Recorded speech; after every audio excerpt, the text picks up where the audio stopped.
together. Radio 91 where it's always better. Where it's always better.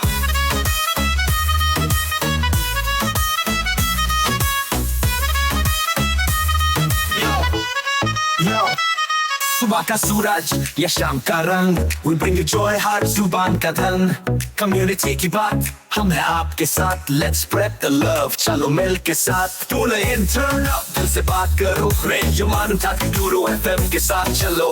Every voice counts, हर लम्हा यहाँ, चलो बात करके देखते हैं, let's all shine on।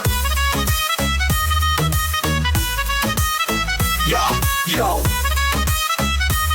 let's all go। सेहत की बात और dreams to share, Radio Manu 92 FM, we're always there. From unity to joy, we bring the light. Every word, every tune makes everything right. Listen up, it's time to unite. Radio Manu 92 FM, shining bright. Dill se suno, we love and care. Chalo baat karke dekhte hain, let's take it there. So come along for the ride. Radio Manu 92 FM, we're by your side. चलो बात करके देखते हैं, your voice, your guide.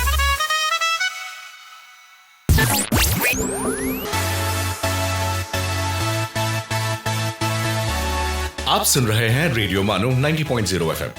चलो बात करके देखते हैं।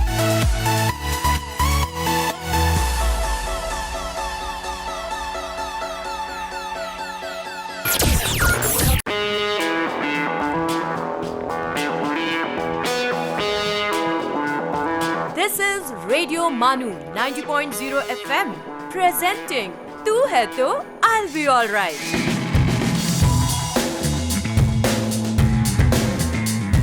आदाब दोस्तों, मैं हूँ आरजे श्रद्धा और आप सुन रहे हैं हमारा हेल्थ अवेयरनेस शो तू है तो I'll be alright only on radio मानू 90.0 FM। दोस्तों, तू है तो I'll be alright में हम सेहत से जुड़ी अहम मालूमात लेकर आते हैं ताकि आप और आपके अपने हमेशा सेहतमंद रहें। आज हमारे साथ ऑनलाइन मौजूद हैं एक बहुत ही खास मेहमान, डॉक्टर वर्षा वैष्णव। डॉक्टर वर्षा वैष्णव एक मशहूर ऑप्थेल्मोलॉजिस्ट यानी आई स्पेशलिस्ट हैं, जो भोपाल में अपनी खिदमात अंजाम दे रही हैं। भिलाई से ताल्लुक़ रखने वाली डॉक्टर वर्षा ने MBBS भोपाल से और MS ophthalmology Jabalpur medical college से किया। आंखों की बेहतरी और रोशनी को महफूज रखना उनका पेशा ही नहीं बल्कि उनका जज्बा भी है। इसके साथ साथ वो एक मकबूल आर्टिस्ट भी हैं जिनकी पेंटिंग्स मुल्क भर की कई नुमाया एग्जीबिशंस में सराही जा चुकी हैं। डॉक्टर वर्षा वैष्णव, आपका प्रोग्राम में बहुत बहुत स्वागत है। Thank you so much Shraddha ji. मुझे एक बहुत अच्छा मौका मिल रहा है आप लोगों के साथ और लोगों के साथ आंखों के बारे में कुछ अच्छी अच्छी बातें शेयर करने का। So thanks a lot. जी शुक्रिया। तो डॉक्टर वर्षा, आज के डिजिटल दौर में बच्चों से लेकर बुजुर्गों तक हर शख्स मोबाइल, लैपटॉप या कंप्यूटर स्क्रीन से घिरा हुआ है। सबसे पहले आप हमारे ऑडियंस को ये बताइए कि ज़्यादा देर तक कंप्यूटर या मोबाइल स्क्रीन देखने से आंखों पर क्या असरात पड़ते हैं? ये बहुत ही इम्पोर्टेंट क्वेश्चन आपने पूछा है। एक्चुअली कंप्यूटर, मोबाइल, लैपटॉप, इसके बिना ऐसा लगता है जिंदगी नामुमकिन सी है। इसका एक असर जो आंखों पे होता है और एक ओवरऑल बॉडी पर होता है, इसके बारे में आपको कुछ बताऊंगी मैं। सबसे पहले तो लगातार स्क्रीन पर देखने की वजह से आई स्ट्रेन बहुत ज्यादा होता है, क्योंकि अपनी आंखों की जो मांसपेशियां होती हैं, मसल्स होती हैं, वो टॉट होती हैं, वो स्ट्रेन में रहती हैं। थकान में भारीपन, कभी कभी आंखें लाल हो जाती हैं, बर्निंग होती है, इचिंग होने लगती है, इरिटेशन सा होता है, एक ड्राइनेस सी फीलिंग आती है। और वो ड्राइनेस की फीलिंग जब बढ़ जाती है तो एक ग्रिटीनेस या जिसको अपन कहते हैं फॉरेन बॉडी सेंसेशन, या जैसे आंखों में रेत भर दी हो, इस तरह की फीलिंग आती है। जब ये फीलिंग और बढ़ जाती है तो रिफ्लेक्स वाटरिंग शुरू हो जाती है और ज्यादा आंखों से आंसू पानी आने लगता है। जी जी, पानी आने लगता है। जब इन सब चीजों के बावजूद जो कंप्यूटर पे लगातार काम करते हैं, they are unable to focus properly, क्योंकि मसल्स लगातार स्ट्रेन में होती है। एक टाइम आता है जब मसल्स ओवर स्ट्रेन हो जाती हैं और वो जो दोनों आंखों का तालमेल बनाती है मसल्स, वो थोड़ा बिगड़ने लगता है और उसकी वजह से they are unable to focus on the screen. Focus करने में मुश्किल होती है तो वो और स्ट्रेन करते हैं, तो एक विशेष सर्कल बन जाता है। हाँ, ऐसा हो जाता है। इसके अलावा ये पाया गया है कि जैसे बच्चे अगर लगातार कंप्यूटर पे काम करें तो उनमें थोड़ा सा मायोपिक शिफ्ट आ रहा है। मायोपिक शिफ्ट का मतलब ये है कि उनमें माइनस नंबर आने के चांसेस बढ़ जाते हैं, बढ़ रहे ऐसा होता है। हैं। एकदम छोटे बच्चे जो इस बात को नहीं समझ सकते और बहुत ज्यादा ओवर स्ट्रेन करके लगातार काम करते रहते हैं, उनको मतलब आंखों में कन्वर्जेंस इनसफिशिएंसी बोलते हैं हम। अपनी दोनों आंखें कन्वर्ज करती हैं और एक तालमेल बनाकर काम करती हैं, इसमें इनसफिशिएंसी आने लगती है, मतलब वो ये करना बहुत मुश्किल हो जाता है उनके लिए और अल्टीमेटली आंख थोड़ी बहुत स्क्विंट की तरफ जाने लगती है। ओ हो। कोविड टाइम से ये देखा गया है कि बिकॉज ऑफ ऑनलाइन क्लासेस, उस समय तो मजबूरी जी थी, ऑनलाइन जी क्लासेस होना जरूरी थी, तो बच्चों में आउटडोर एक्टिविटीज कम हो गई, इंडोर एक्टिविटीज बढ़ गई, तो ये सब प्रॉब्लम्स और बढ़ गई। और वो कोविड खत्म होने के बाद बच्चों को एक आदत सी बन गई कि हमें तो कंप्यूटर लैपटॉप पर ही सब कुछ देखना है, गेम्स खेलना है, जी रील्स देखना है, वीडियोस देखना है और साथ में पढ़ाई भी जी करना है। तो सारा जी कुछ बच्चों का सेशन उसके हिसाब से हो गया। सो आउटडोर जी जी एक्टिविटीज कम होने की वजह से ये एक सोशल क्या बोलना चाहिए, रुकावट भी बच्चों में आ गई। तो आंख के जी अलावा एक ओवरऑल डेवलपमेंट पे भी असर पड़ा है। Thank you ma'am. अच्छा, हम अक्सर डिजिटल आई स्ट्रेन या कंप्यूटर विजन सिंड्रोम के बारे में सुनते हैं, ये क्या होता है? डिजिटल आई स्ट्रेन या जो कंप्यूटर विजन सिंड्रोम है, देखिए ये वर्ड सिंड्रोम बोला गया है। जी syndrome means a group of symptoms, a cluster of yes symptoms. इसमें यस कोई एक पर्टिकुलर चीज नहीं है, इसमें बहुत सारी बातें होती हैं जो मिलाकर ये कंप्यूटर विजन सिंड्रोम बनाता है। देखिए, जी अपनी आंखों की एक नॉर्मल कैपेसिटी होती है टू नॉर्मल एबिलिटी होती है स्ट्रेन करने की। कंप्यूटर पे या लैपटॉप मोबाइल पे लगातार काम करने पे you need to increase this ability. बच्चों को जबरदस्ती या बड़ों को जबरदस्ती अपनी ये एबिलिटी बढ़ानी पड़ती बढ़ानी है। पड़ती है जी हाँ, जब ये एबिलिटी बढ़ाते हैं तो ओवर स्ट्रेन होता है। तो सबसे पहला तो आई स्ट्रेन, ये सबसे पहला सिम्टम हो गया। जी इसके अलावा जो जी मैंने इससे पहले जो असर बताए वो सारी चीजें आ जाती हैं, जैसे लाल होना, इरिटेशन होना, ग्रिटीनेस आना, वाटरिंग होना, ये सब चीजें आ जी जाती हैं। अब जी जो ये एक्स्ट्रा डिमांड है, अगर अपन कंप्यूटर विजन सिंड्रोम को ओवरऑल स्टडी करें, तो जो ये एक्स्ट्रा डिमांड है काम करने की, आंखों को काम करवाने की, उसका जी जी रीजन क्या है? उसका जी रीजन ये है कि जैसे सपोज बच्चा कभी कभी या कोई भी पर्सन है वो किताब से पढ़ रहा है, जी किताब में एक कांस्टेंट कंट्रास्ट होता है। वो कंट्रास्ट कम ज्यादा इस तरह का नहीं होता है। अल्फाबेट्स की, इमेजेस की जो शार्पनेस है, उसकी जो मार्जिन्स की शार्पनेस है, वो कांस्टेंट रहती है। तो कांस्टेंट बच्चे रहती है को वो एक कांस्टेंट चीज की तरफ एक ही बार फोकस करना है और अपना काम जी करना है। जी बट जैसे जैसे बच्चा जब उस स्क्रीन पे काम करता है, तो जो इमेज होती है वो पिक्सेलेटेड होती है, उसकी जो मार्जिन्स होती है वो भी शार्प नहीं होती।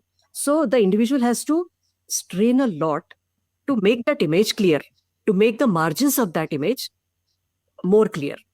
यस काफी बार यस काफी बार ये होता है कि ये जो इमेजेस होती हैं या ये जो वर्ड्स होते हैं स्क्रीन पर, ये स्टिल नहीं रहते, दे आर मूविंग, इमेजेस भी मूव मूविंग करती हैं। हाँ, and many of the time ये फास्ट मूवमेंट होता है। फास्ट मूवमेंट से ये होता है there is lack of concentration. ठीक, अटेंशन स्पैन जो होता है वो कम होने लगता है, कंसंट्रेशन कम होने लगता है और स्ट्रेन बढ़ने लगता है। जी सो जो ये कंप्यूटर विजन सिंड्रोम है, that is dependent, that is related to three major things. One is accommodative power, जो अपने आंख में अंदर एक बारीक मसल्स होती है, सीलियरी मसल्स, उसका जी एकोमोडेशन बढ़ जाता है। उसको ओवरस्ट्रेन करना पड़ता है to see the near object and to focus on the near object. जी दूसरा, जो अपने आंखों की बाहरी मसल्स होती है, आउटर मसल्स जो होती हैं, जी वो दोनों जी आंखों का तालमेल बनाने पे लगी रहती हैं, तो वो भी स्ट्रेन ज्यादा करती हैं। और तीसरा, इसमें अपनी टीयर्स का एक बहुत बड़ा रोल आता है। टीयर्स जो होते हैं ना, उसके मेनली दो कंपोनेंट्स काम करते हैं, एक ऑयली लेयर और एक वाटरी लेयर। सो जी जब अपन नॉर्मली अपनी आंख 15 से 20 बार ब्लिंक करती है, जब आंख ब्लिंक करती है तो जो ऑयली सिक्रेशंस होते हैं टीयर्स के, वो बढ़ जाते हैं। ओके कंप्यूटर पे लगातार देखते समय या स्क्रीन पे लगातार देखते समय ये ब्लिंक रेट बहुत कम हो जाता है, जस्ट हाफ हो जाता है। यस तो ये यस जो ऑयली सिक्रेशन होता है टीयर्स का, ये कम होने लगता है। और वो कम होने की वजह से जो वाटरी लेयर होती है, जिसको ऑयली लेयर प्रोटेक्ट करती है, ये वाटरी लेयर एटमॉस्फेयर को एक्सपोज होती है और वो इवेपोरेट होती है। इवेपोरेट होने से ड्राइनेस बढ़ती है आंखों में, और ड्राइनेस बढ़ती है तो इन टर्न स्ट्रेन बढ़ता है। So all these factors together contribute to computer vision syndrome, या जो डिजिटल आई स्ट्रेन बोलते हैं उसको, ऑल दीज फैक्टर्स कंट्रीब्यूट। दोस्तों, बहुत ही खूबसूरत और मुफीद मालूमात हमें मिल रही है डॉक्टर वर्षा वैष्णव से। फिलहाल वक्त हो गया है एक छोटे से ब्रेक का। आप सुन रहे हैं तू है तो आई बी ऑल राइट, रेडियो मानू 90.0 FM का health show.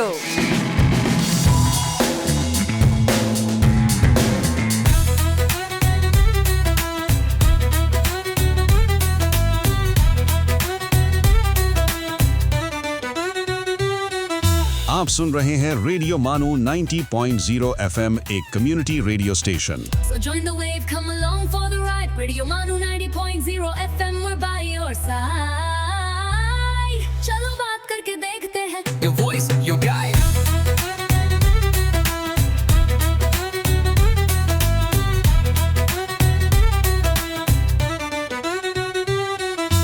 This audio has been generated through AI.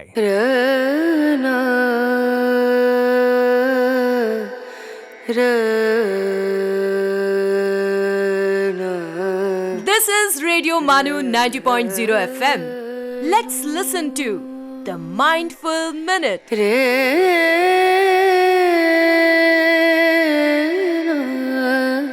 I write for the same reason I breathe, because if I didn't, I would die. Isaac Asimov.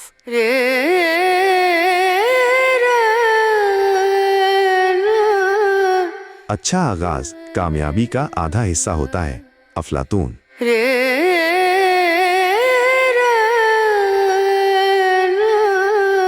जो भरा नहीं है भावों से, बहती जिसमें रसधार नहीं, वो हृदय नहीं पत्थर है जिसमें स्वदेश का प्यार नहीं। मैथिली शरण गुप्त। ये है रेडियो मानू 90.0 FM। आप सुन रहे थे द माइंडफुल मिनट।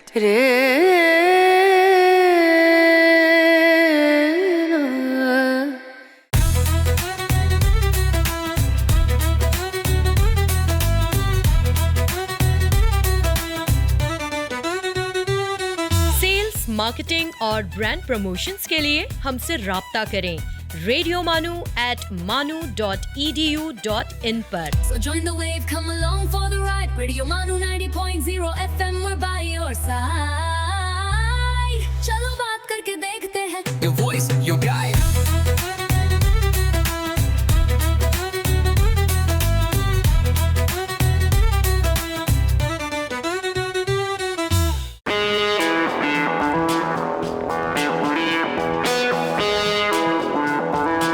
सुन रहे हैं तू है तो I'll be alright, रेडियो मानू 90.0 FM का हेल्थ शो।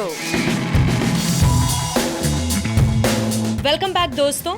चलिए हमारी बातचीत जारी रखते हैं डॉक्टर वर्षा वैष्णव से कंप्यूटर विजन और उसके हमारी आईज पर असरात से। अच्छा ये बताइए कि आपने ग्रिटिनेस के बारे में बात की, मेरे ख्याल से आई स्ट्रेन की बात की, सिलियरी मसल्स में खिंचाव की बात की, तो आई थिंक यही सारे सिम्टम्स हैं जिन्हें हमें नज़रअंदाज नहीं करना चाहिए और अपने कंप्यूटर विजन या वॉचिंग को रिड्यूस करना चाहिए। अब ये पॉइंट में एक बहुत एलाबोरेट करने वाला पॉइंट है, रिड्यूस करना चाहिए। दिस टर्म इज वेरी क्या बोले डाइसी। एक्चुअली आजकल बच्चों का और इवन जो जॉब में आ गए हैं उनका जी। कंप्यूटर, मोबाइल, लैपटॉप, इनके अलावा जिंदगी अब कट ही नहीं सकती इनकी।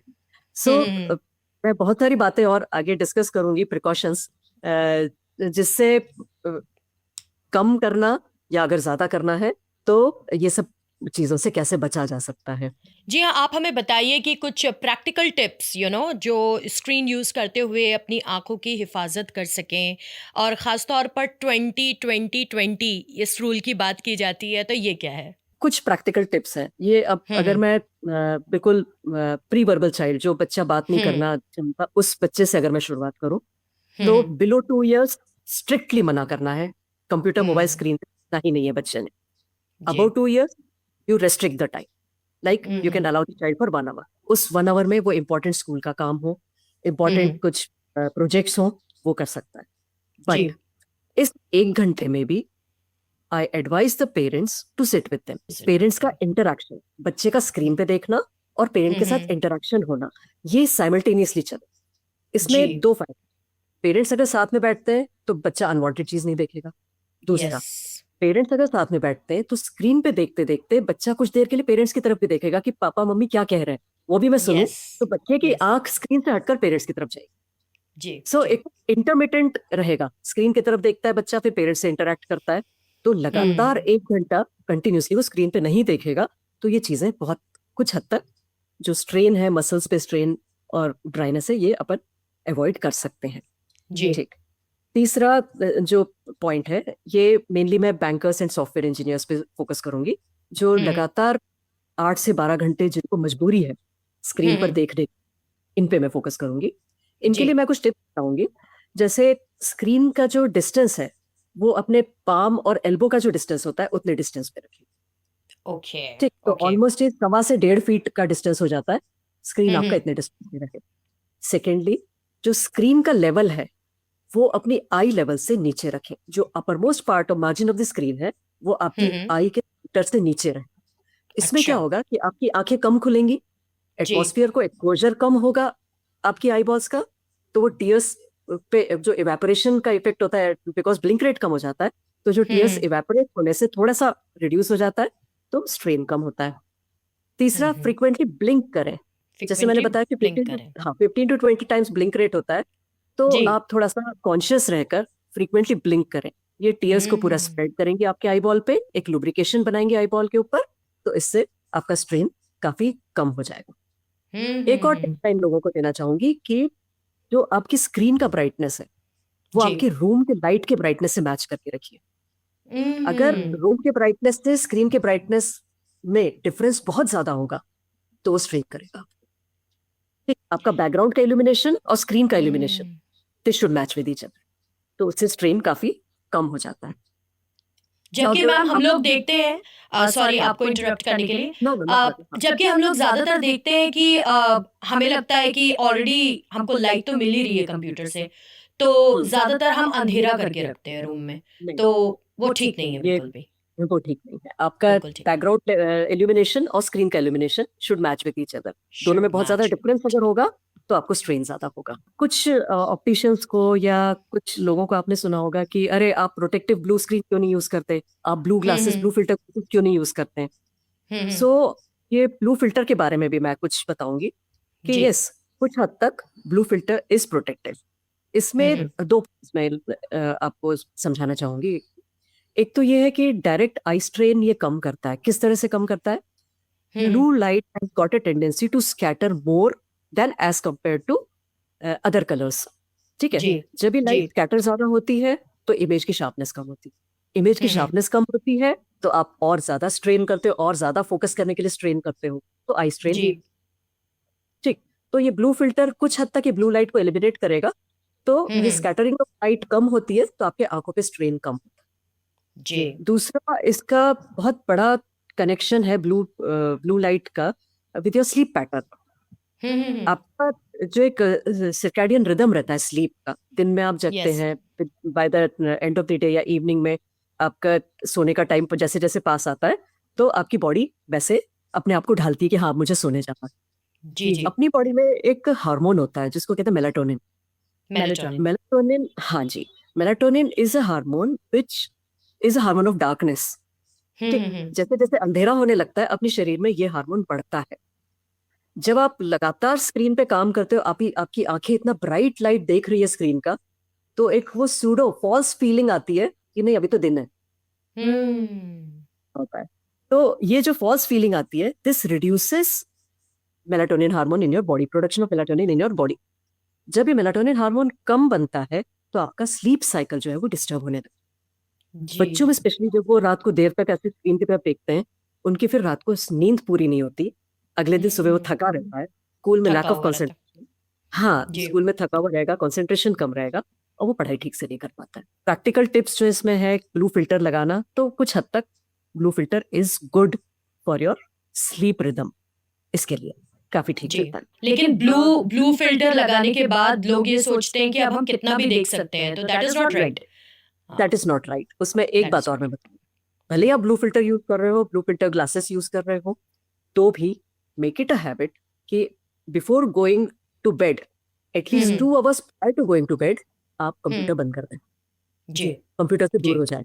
सोने के 2 घंटे पहले तक आप देखें, उसके बाद 2 घंटे आप बिल्कुल ना देखें, तो वो जो रात का फीलिंग है वो आपकी बॉडी में आने लगता है, फिर से मेलाटोनिन हार्मोन थोड़ा सा सिक्रीट होने लगता है, और फिर आपका जी। स्लीप पैटर्न फिर से आपका नॉर्मलाइज होने लगता है। नॉर्मलाइज ये होने है। लगता है। और अगर बच्चों देखो- को फॉर एग्जांपल रात में पढ़ना भी है तो इट्स बेटर कि वो स्क्रीन वाली पढ़ाई ना करें, स्क्रीन वाली पढ़ाई पहले खत्म कर लें और बाद में अपनी बुक्स से या अपनी नोटबुक्स का काम करें। Exactly.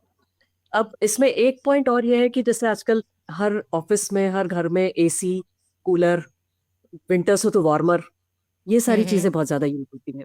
Again these things reduce your tear secretion, have effect on your tear secretion.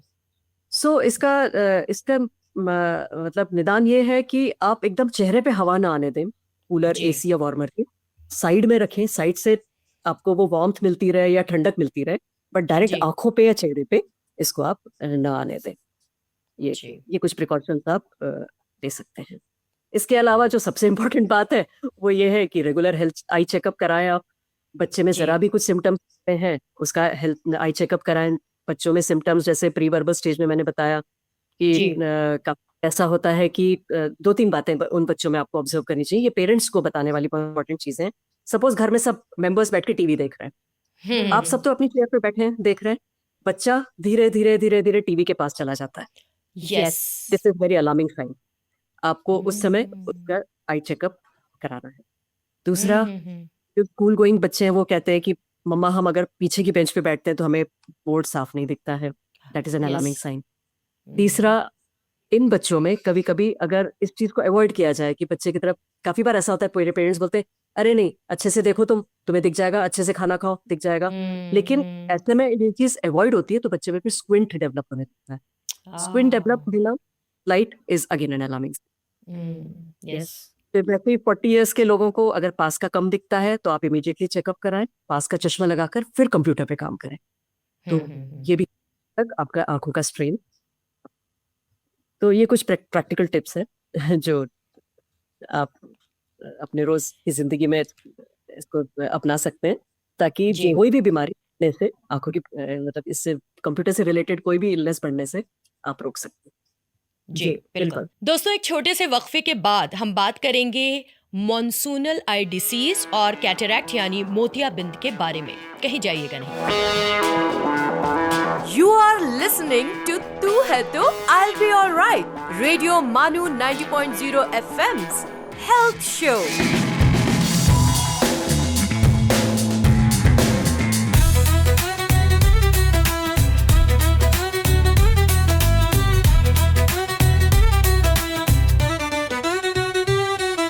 You are listening to Radio Manu 90.0 FM, a community radio station. So join the wave, come along for the ride. Radio Manu 90.0 FM, we're by your side. चलो बात करके देखते हैं. Your voice, your guide.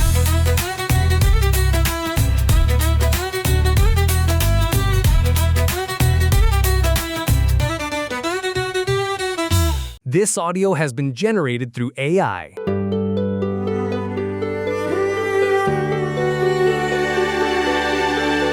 आइए अब सुनते हैं अर्ज किया है। आदाब दोस्तों, आप सुन रहे हैं अर्ज किया है रेडियो मानू 90.0 FM पर। आइए आज मुलाकात करते हैं उर्दू अदब के मशहूर शायर मोहम्मद मुस्तफ़ा जौहर से।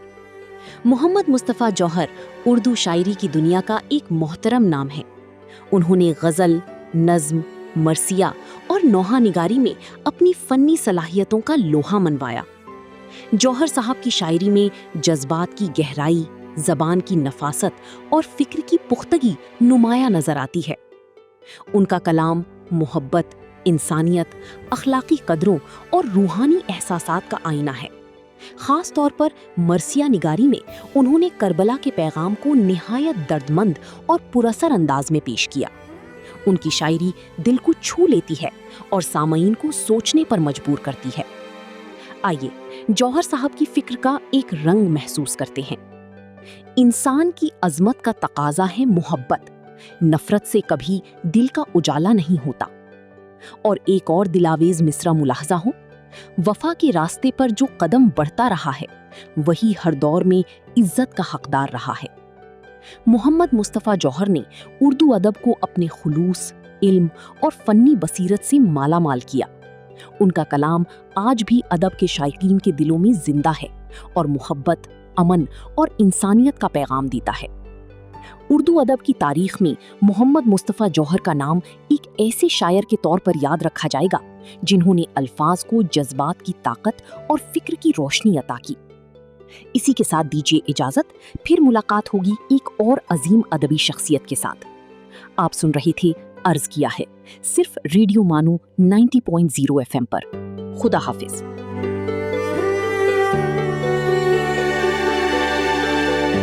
You were listening to अर्ज किया है।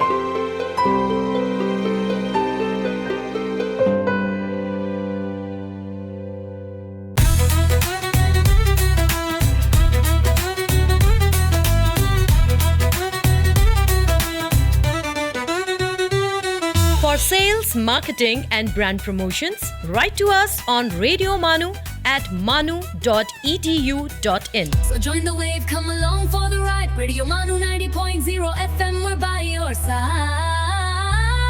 चलो बात करके देखते हैं. Your voice, your guide.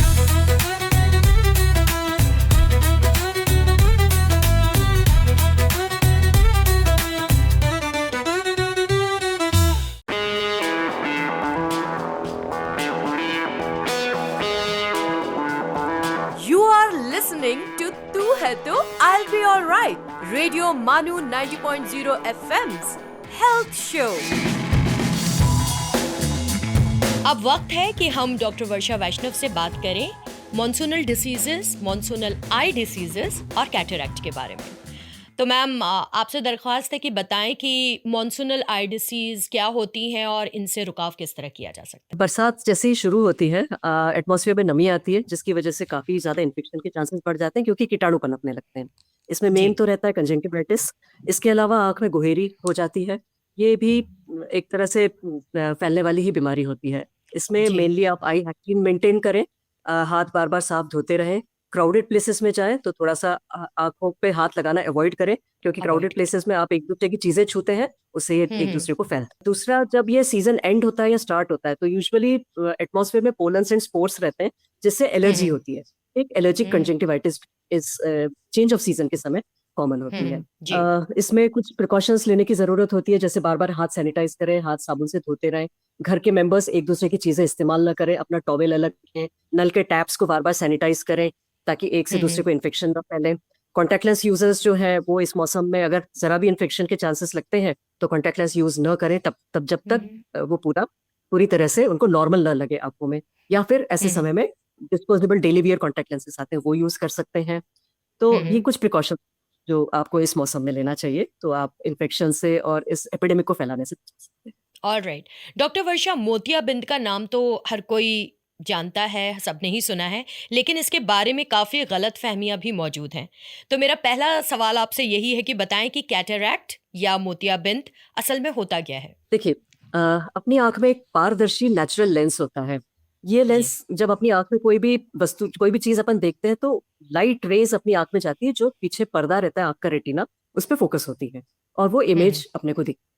जब ये पारदर्शी लेंस किसी कारणवश, देयर आर मल्टीपल रीजंस, किसी कारणवश अपारदर्शी हो जाए या ओपेक हो जाए तो इसको अपन कैटरैक्ट लेबल करते हैं। Cataract is a slow progressive opacification of the lens of the eye. जी, अक्सर लोग समझते हैं कि मोतियाबिंद सिर्फ बुजुर्गों को होता है, क्या ये बात सही है? मोस्ट कॉमन कॉज जो होता है वो बुजुर्गों के लिए ही होता है क्योंकि ये एक एज रिलेटेड फिनोमिनन है। जैसे अपने बाल सफेद होना एक एज के बाद अपन रोक नहीं सकते, उसी तरह से अपनी आंख का जो ट्रांसपेरेंट लेंस होता है इसको सफेद होने से अपन नहीं रोक सकते। किसी को 40s में आ जाता है, किसी को 50s में आता है, किसी को 60s में, किसी को 80 साल तक भी नहीं आता। तो ये सबकी अपनी अपनी बॉडी की फिजियोलॉजी है। मल्टीपल फैक्टर्स रहते हैं बॉडी में जो ये इस लेंस को ओपेक बनाते हैं। हर किसी के बॉडी में ये फैक्टर्स अलग अलग होते हैं, इससे अलग अलग एज ग्रुप्स होते हैं जिसमें ये आता है, ऐसा है। लेकिन ओल्ड एज कैटरैक्ट के अलावा भी there are multiple reasons cataract formation. इसमें मैं कुछ रीजंस आपको बताना चाहूंगी। एक होता है डेवलपमेंटल या कंजेनाइटल कैटरैक्ट। माँ के पेट में जब बच्चा रहता है तो उस दौरान अगर माँ को कुछ पर्टिकुलर वायरल इन्फेक्शंस हुए हों, कुछ पर्टिकुलर दवाइयाँ, गर्म दवाइयाँ होती हैं जो माँ ने लंबे समय तक ली हो, या फिर रेडिएशन को एक्सपोजर हो माँ का किसी कारणवश, तो इन तीनों कारणों से बच्चे को माँ के पेट के अंदर ही कैटरैक्ट फॉर्मेशन चालू हो जाता है। सकता है। और जब बच्चा हम्म। पैदा होता है तो उसको कंजेनाइटल कैटरैक्ट मतलब पैदाइशी मोतियाबिंद हम कहते हैं। तो एक वैरायटी ये होती है। दूसरा it can be because of trauma, injury की वजह से। इंजुरी में डायरेक्ट आंख पे इंजुरी या फिर सिर पे इंजुरी। सिर पे इंजुरी से जो लेंस पे कंकशन आता है उसकी वजह से कैटरैक्ट बनता है। तो that can be at any as. बचपन में चोट लगी तो बचपन में, कभी कभी ऐसा होता है इमीडिएट नहीं आता, बचपन में चोट लगी तो 2 साल बाद आता है, जवानी में चोट लगी तो थोड़ा सा 40s में आ जाता है। इस तरह का चोट की वजह से भी मोतियाबिंद आता है। तीसरा, there are some metabolic disorders, genetic disorders या लोकल आंख की बीमारियां होती हैं जिसकी वजह से कैटरैक्ट कम एज में बन सकता है। जैसे डायबिटीज के पेशेंट्स में कुछ लोगों को कम एज से डायबिटीज हो और अनकंट्रोल डायबिटीज हो, इनमें बहुत अर्ली एज में कैटरैक्ट जाता है। कुछ ऐसे बीमारियां होती हैं, जेनेटिक बीमारियां होती हैं, जेनेटिक डिसऑर्डर्स होते हैं जैसे डाउन सिंड्रोम, मंगोलिज्म, इनमें बहुत अर्ली एज में कैटरैक्ट आता है।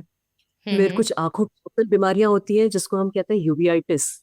ये एक ऑटो इम्यून भी होता है जिसका रीजन पता नहीं होता और ये बार बार रिपीट होता है। तो रिपीटेडली आंख की सूजन आती है इसमें, जिसकी वजह से ये मोतियाबिंद बनता है। तो इसको हम कॉम्प्लिकेटेड कैटरैक्ट बोलते हैं। तो इस तरह के कुछ कैटरैक्ट है। इनमें से एक वैरायटी और मैं बताना चाहूंगी जो हमारे यहाँ के आम समाज को जानना बहुत जरूरी। क्या होता है, बच्चों में काफी बार एलर्जी कंजंक्टिवाइटिस होता है। तो पेरेंट्स यूजुअली ये सोचते हैं डॉक्टर के पास कौन ले जाए, दवाई की दुकान से ले लेते हैं कोई ड्रॉप और डाल लेते हैं। तो यूजुअली मेडिकल शॉप वाले over the counter steroid drops देते हैं। Steroids are slow poison for the eyes. ये धीरे धीरे कैटरैक्ट बनाते हैं। कैटरैक्ट, ग्लोकोमा, सेकेंडरी इन्फेक्शंस, ये तीनों चीजें अगर बिना डॉक्टर की सलाह से स्टेरॉइड ड्रॉप्स आंख में डाले जाए तो ये बहुत कम एज में कैटरैक्ट बना देते हैं। So these are some of the other reasons जिसकी वजह से कैटरैक्ट बनता है। बट अभी भी सबसे कॉमन रीजन जो ऑलमोस्ट 70% में अपन माने तो that is senile cataract, age related cataract, वो सबसे कॉमन होता है। जी। अच्छा, प्रोग्राम को हम ख़त्म करें इससे पहले हमारे लिसनर्स के लिए आंखों की सेहत और रोशनी को बरकरार रखने के लिए आप कुछ टिप्स दे दीजिए। टिप्स में सबसे पहले तो मैं ये कहूंगी कि रेगुलर आई चेकअप कराइए बच्चों में, बिकॉज ग्रोइंग एज होती है तो हर 6 महीने में चश्मे का नंबर बदलता है, तो हर 6 महीने में बच्चों की आंखों की जांच कराएं। बड़े जब हो जाते हैं आफ्टर 35 ईयर्स ऑफ एज, साल में एक बार चेकअप कराना इज इनफ। इसके अलावा आंखों का हाइजीन मेंटेन करें ताकि आप इन्फेक्शन से बच सकें। डाइट प्रॉपर लें। डाइट में mainly vitamin A, C, D, A, C, E पे माना जाता है कि these are important for the eye. तो इसमें green vegetables, yellow fruits, protein ज्यादा लें, कैरेट लें। प्रोटीन में आता है कि जैसे एग वाइट खा सकते हैं, नॉनवेज में फिश में काफी प्रोटीन होता है, विटामिन ए भी होता है उसमें। इसके अलावा प्रोटीन्स जो है वो ड्राई फ्रूट्स, सोयाबीन, इन सब चीजों में। तो ये चीजें अपने डाइट में ज्यादा इंक्लूड करें। यूजुअली जो सिस्टमिक डिसऑर्डर्स रहती है जैसे बीपी, शुगर वाले पेशेंट्स होते हैं, इनमें आंखों पे भी असर आता है अगर ये अनकंट्रोल्ड है तो। इन केसेस में आंखों के चेकअप से आंखों में जो उसका असर आए उससे अपन डायबिटीज और शुगर की सिवियरिटी डिटरमाइन कर सकते हैं और उसके अकॉर्डिंगली ट्रीटमेंट तय कर सकते हैं। So these are routine tips जो आपकी आंखों की सेहत अच्छी रखेंगे। जी। डॉक्टर वर्षा वैष्णव, आज आपने जिस अंदाज में इतनी अहम और मुफीद बातें हम तक पहुंचाई उसके लिए आपका बहुत बहुत शुक्रिया। Thank you so much. आपको भी बहुत अच्छा मुझे एक मौका दिया ताकि मैं ऐसी सारी बातें लोगों तक पहुंचा सकूं। जी, the pleasure is indeed ours. दोस्तों, आज हमने जाना कि डिजिटल स्क्रीन्स के दौर में आंखों की हिफाजत कैसे की जा सकती है, मॉनसून में आंखों को इन्फेक्शन से कैसे बचाया जा सकता है और मोतियाबिंद के बारे में सच्चाई क्या है। मैं हूं आरजे श्रद्धा और आप सुन रहे थे तू है तो I will be all right. अपना और अपने अपनों का ख्याल रखिए। अगली मुलाकात तक के लिए शुक्रिया, आदाब। आप सुन रहे थे तू है तो I will be all right, radio मानू 90.0 FM पर। चलो बात करके देखते हैं।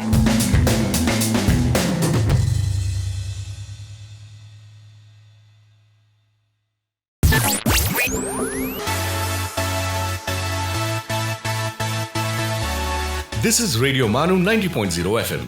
चलो बात करके देखते हैं।